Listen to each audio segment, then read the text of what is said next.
যেটা অফিসে আর জানি কি আমার বাড়ির বুক লাইছে সেই হিসাবে আমি কথাটা জিজ্ঞেস করতেছি। তো আমি মেলা ভিডিও দেখছি এই হিসাবে আমি আজকে তো গাইস আজকে আমরা ইচ্ছে নতুন ভিডিও নতুন ভিডিও মানে কি আমাকে যে নাকি প্লাম্বারের কাম বিষয়তেছেন যারা প্লাম্বার যেমন প্লাম্বার মানে বুঝতেছেন না পাইপলাইনের কাম যারা করবার নিগা মিস্ত্রি বিষয়তেছেন। তো মিস্ত্রি আমার লগে আছে, তো মিস্ত্রির বুকলে যাবো, মিস্ত্রির বুকলে যাই সম্পূর্ণ জানার জন্য চেষ্টা করুন। তো কি সিস্টেম কত দিন ধরে কাম করে বা কত কামের কি সিস্টেম কত দেখা নেয় তো সম্পূর্ণ জানার চেষ্টা করুন। তো আমি আইছি প্লাম্বার মিস্ত্রির বুকলে। তো মিস্ত্রি ভাই আপনি কোন যে প্লাম্বারের কামে কিরকম আপনার অভিজ্ঞতা বা কতদিন ধরে এক্সপিরিয়েন্স কতদিন পর এক্সপিরিয়েন্স আছে ভালোই। আমি 2017 থেকে কাম করি। তো আজ 26 2017 থেকে যখন কাম করেন আজকে 26 তারিখ 2026। তো যাই আপনারা হিসাব ভালো করে জানেন, হিসাব করে নেন। তো যাই কারো বর্তমান কাম যেটা করতেছে তাহলে ডিজিটাল আইতাছে, আগের মডেল গুলো গেতাছে বর্তমান ডিজিটাল আপডেট হইতেছে আর কি। তো এই যে আগে জিআই ভাবের কাম থাকতো, বর্তমানে জিআই নাই, এখানে তো সিপিবিসি আছে। সিপিবিসি আর কি কাম আছে তারপর পাইপলাইনের সিপিবিসি, ইউপিবিসি, পিবিসি, তারপরে পিবিআর, জিআই তো উড়ে গেছে গা।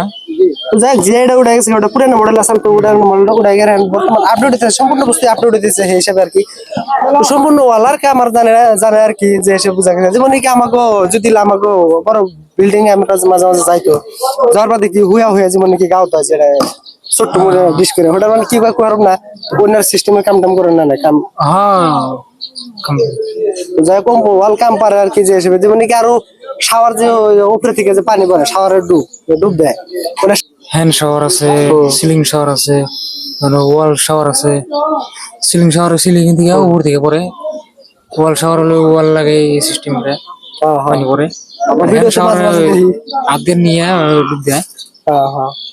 তারপরে শাওয়ার তো বুঝলেনি, শাওয়ার তিনটা থাকে, তাহলে একটা ওয়াল শাওয়ার একটা হচ্ছে সিলিং আর হ্যান্ড শাওয়ার। বডি জেট কয় ওটা, বডি জেটটা মানে চারিমুখ থেকে পানি ইম্পোর্ট থেকে ইম্পোর্ট থেকে তখন ওরা চলে আইব মানে। ও আচ্ছা, দেখি নাই ওনা দেখি নাই কত যাই দেখি নাই আপনারা যদি দেখো নিয়ে লাগাবার চান তো কোনটা করা হবেন তাহলে নাম্বারে যোগাযোগ করে আমার কাম মিস্ত্রি বিষয়তেছেন বা ঠিকাদার নিকে বিষয়তেছেন সম্পূর্ণ তলে নাম্বার দিয়ে যোগাযোগ করা হবেন আর কি।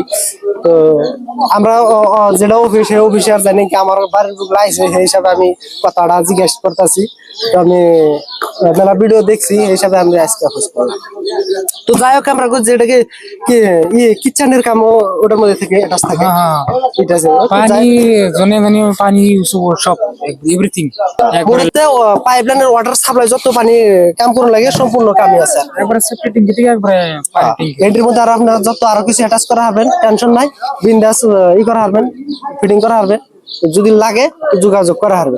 তার বাদে আর কি যে আমাকে যেমন কি বাথরুমের মধ্যে আমি 2-3 বাথরুমে যাইতো দেখি তো তার মানে কত গুণে দেখি যাবরা আর কত গুণে দেখি সাবা স্ট্যান্ডার্ডটাই ওই যে সুইচ গুণে তার মানে ওটার মধ্যে কি ডিফারেন্স আছে নাকি? তার মানে শাওয়ারের তলে যে একটা থাকে সুইচ থাকে, ওটা আপনার টাইলস এর ভিতরে যেটা থাকে ওটা ডায়োমিটার লাগায়, খালি একটা হ্যান্ডেল থাকে, একটা হ্যান্ডেলে ঠান্ডা গরম মানে করুন যায়। আর যেটা বাইরে থাকে ওটা হলো মিক্সারে, তার মানে বাইরেই এমব্রা করার নাকি আর ডায়োমিটারে একটা হ্যান্ডেল থাকে, একটা হ্যান্ডেলে তার মানে সব ম্যানেজ করুন লাগে। বুঝা গেল তাহলে একটা হচ্ছে মিক্সার একটা হচ্ছে ডাইভার্টার। তো এই দুইটার মধ্যে তাহলে ডাইভার্টারটা বেশি স্ট্যান্ডার্ড দেখা যায়, তাহলে একটা সুইচ থাকে আর মিক্সারের মধ্যে 2-3টা 4-5টা করে সুইচ থাকে। তো যেটা স্ট্যান্ডার্ড আপনাকে যেটা ভালো লাগে সেটা লাগাবেন। তো যাই হোক আরো কিছু যদি জানার দরকার আছে আপনি তাহলে নাম্বার দিয়ে কন্ট্যাক্ট করবেন, ওই নাম্বারে যোগাযোগ করে সম্পূর্ণভাবে জানা হারবেন। তো আজকের জন্য ভিডিও এখান দিয়ে আসাল। তো টাটা বাই বাই।